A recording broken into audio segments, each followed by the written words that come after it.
What's up, everybody? Welcome back to another video. Today we are looking at two somewhat similar games. So the first game, The Walking Dead Saints and Sinners, and the second game being The Walking Dead Onslaught. Now, before we get into this video, both of these videos that I'm going to review for you guys, or like review some of them and just like show you some of the mechanics and stuff, like they're both gonna have some gore, so anyone that doesn't like gore, I suggest you go watch another video. Alright, I gave you a warning. Okay, I gave you a warning, no one can get mad at me. Alright, so first we're gonna be looking at The Walking Dead Saints and Sinners. Now this game I'm just gonna play a video, and then I'm gonna talk in the background. But anyways, so this game is more of like a horror game than the other one, but we'll get into that later. So in this game, you basically have to craft weapons, you have to craft food, you have to make food. You have to make food, you also have to make like ammo. You basically have to make everything, because weapons that you find in the world will not protect you. Because eventually, like, the weapons that you craft are much better because they last for longer. But the weapons that you find in the world, they're gonna break after like 3 uses. Now, something cool about this game that the Onslaught doesn't have is you can find like basically anything in the world that you can find basically anything like in the world of The Walking Dead, and you can use it. You can use it as like a weapon. Like, you can find glass bottles. If you break those, you can either break them over zombies' heads, and then they'll take some kind of damage. Like, you can. That's really helpful. But they also break. So, but this game is a lot more scary. Or, well, I can't say this. Like, if I actually had both games, like, I might have a different opinion about both of them. I have this game, don't have the other one. But this game is actually like a lot more scary than the other one, or from what I have seen. Because this game, you actually have to go in the dark, and you have to use a flashlight, and you really never know where a zombie is. Like, they don't always make that much noise. And they can also break open doors. So if you don't know there's a zombie on the other side of the door and you open it, they're gonna break it. So that's really scary. But enough about this game. Let's go ahead and go to the wrong one. Okay, let's go to this game. So this game, it's not as scary. It's actually more of like just like combat. So you have to help build Alexandria. I don't know what that is really, but you basically have to find materials, go on scavenger hunts, and complete the story by talking with Daryl and actually playing as Daryl. So this game isn't really scary, like I said. It has more of like, it's kind of like, yeah, it's basically just like a lot of combat instead of doing more like scary things. And also, you don't have to fight humans in this game. Yes, that's one thing that I forgot to tell about the other one. You actually have to like you actually have to fight humans in the other one. And there's also there's like different types of zombies that do like bonus damage or whatever. In this game, they just have special, in this game, like, the only special zombie they have is like zombies with armor. And then they also have zombies that have like, yeah, those masks on right there, and you can't shoot them, I guess. I don't know, it's weird because that wouldn't happen in real life. You'd probably still be able to get through that. But yeah, so this game is also, wait, hold on, I missed a lot of information over here, so I'm just gonna go back. Right, your weapons can break, and you actually have to heal. Like, you can't just like open a box and then whatever materials you find, they just instantly go towards your health or go towards your materials. You actually have to, in this game, you actually have to pick stuff up, put it in your backpack. You actually have inventory, so you have to be picky about what you choose. Um, you have health. In the other game, there's like, well, there's health in both games actually, and you have stamina in this game, which in the other game you don't have any stamina. You're just basically you're just the strongest person in the world. You in the other game you're the strongest person in the world. Apparently, stabbing a zombie and putting a knife through a skull and then taking it out. Apparently, that doesn't even make you drop a sweat. But yeah. There's also it's also way harder to aim in this game with guns because your guns like don't actually your guns like you actually have to aim. Like in the Walking Dead or in the Walking Dead Onslaught, like you don't really have to aim. You do have to aim, but it tells you when you're gonna for sure hit them. Like it gives you like a little like the sights turn green. I don't know what this guy's doing. But the sights turn green in the other one. In this one, basically guns, if you don't know how to aim correctly, they're useless. Which is why I choose to stab.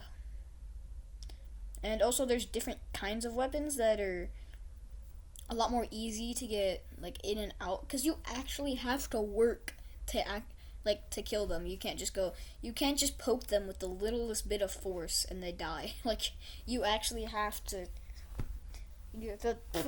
put some kind of force into it.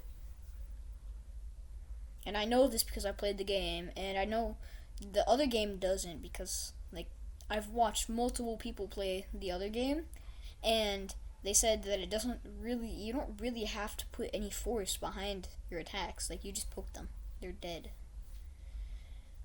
But okay, well I think I've gotten enough about this game. By the way, there's also a trial mode. This is what's playing in the background, trial mode, which basically you just fight hordes of zombies. I forgot another thing. You can throw your weapons like a knife. You can throw it. An axe. You can throw it. You can throw everything. And then I'll talk about the two special types of zombies right now. So there's one zombie called the gut bag. You have to stab their gut, and it actually gives you guts, and you have to rub it on yourself, and you can like walk next to zombies. If you start running though, it stops. Like all the guts wear off. And there's a poison, or there's like what is it? I don't even know what it is. Diseased walker. That's what it's called. There's diseased walkers, and if you get close, if you kill them with a melee weapon, you take damage, and or if you kill you can still kill them with a gun, but if they're if they're too close to you, like they're still gonna do damage. Like yeah, it's really hard to aim with bows as well, as you can see. But yeah, you actually take damage, and if they bite you or if they grapple onto your arm, like you really you're gonna die pretty much because it doesn't. What? Okay, cool. Sorry, my sister was saying something. I'm just in my bedroom, so but yeah, and you also have to shake your arm to get walkers off. All right, but enough about this game. Like it's already been 10 minutes about that game, so hopefully this game doesn't take as long. It doesn't have as many details. But yeah, so basically, if a zombie that's diseased grabs onto your arm, you really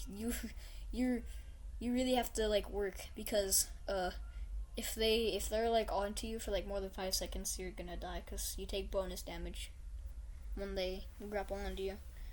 And yeah, also you have to shake your arm in Walking Dead Saints and Sinners, but with this game, they just bite you once, and then every 2 seconds they'll bite you. I'm pretty sure. But anyways, let's start playing this footage, and yeah, I would put my own footage for the Walking Dead Saints and Sinners, but I don't have any, so yeah.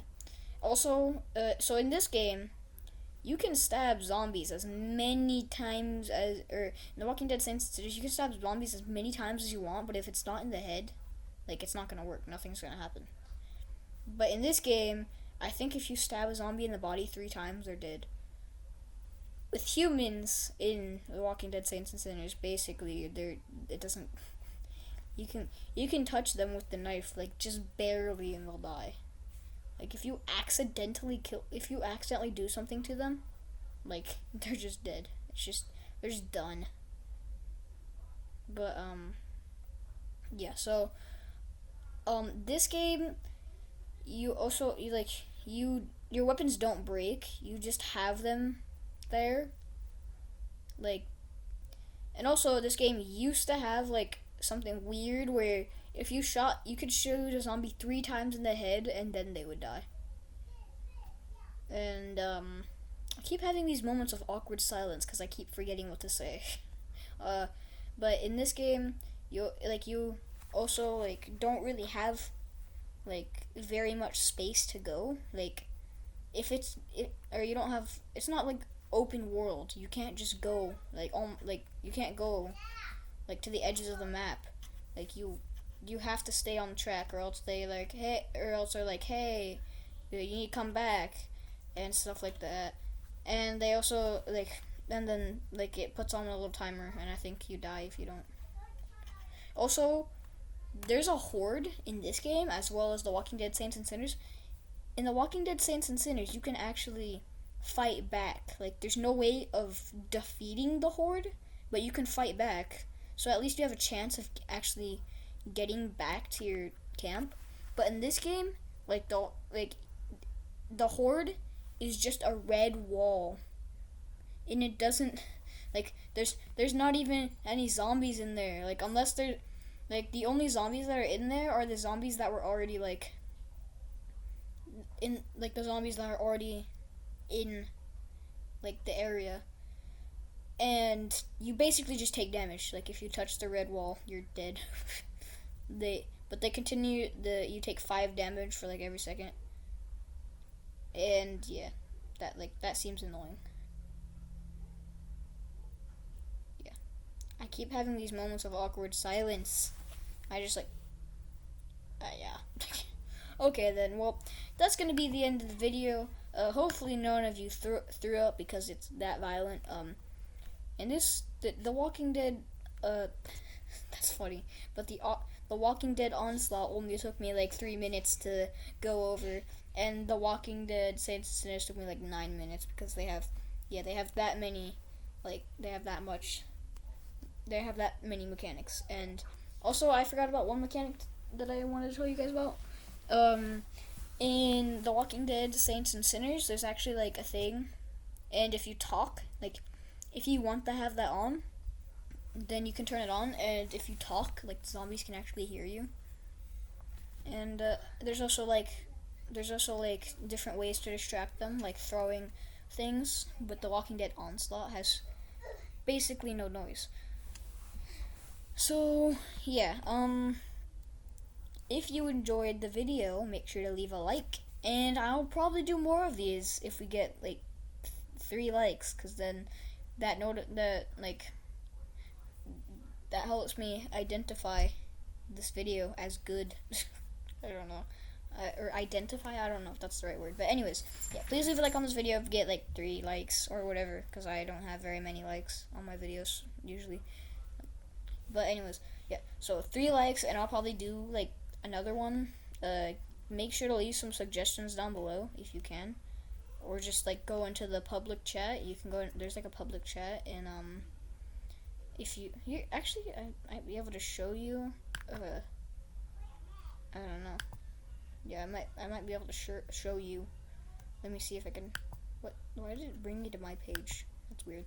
Okay, anyways, if you go over here and go to discussion, then you can go ahead and type like that, and you can just comment. So yeah, put your comments down way over here, or put your comments over here in the discussion, and maybe I'll do comparisons on those 2 games. So just leave a pair of games that leave 2 games that you want me to compare together. please make them similar, because it's gonna be weird if they're not similar.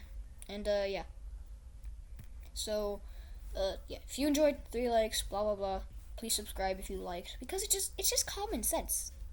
Like, I've explained this multiple times. If you like the video, then you might as well subscribe, and then you can watch tons more. And yeah, see ya. Thanks for watching.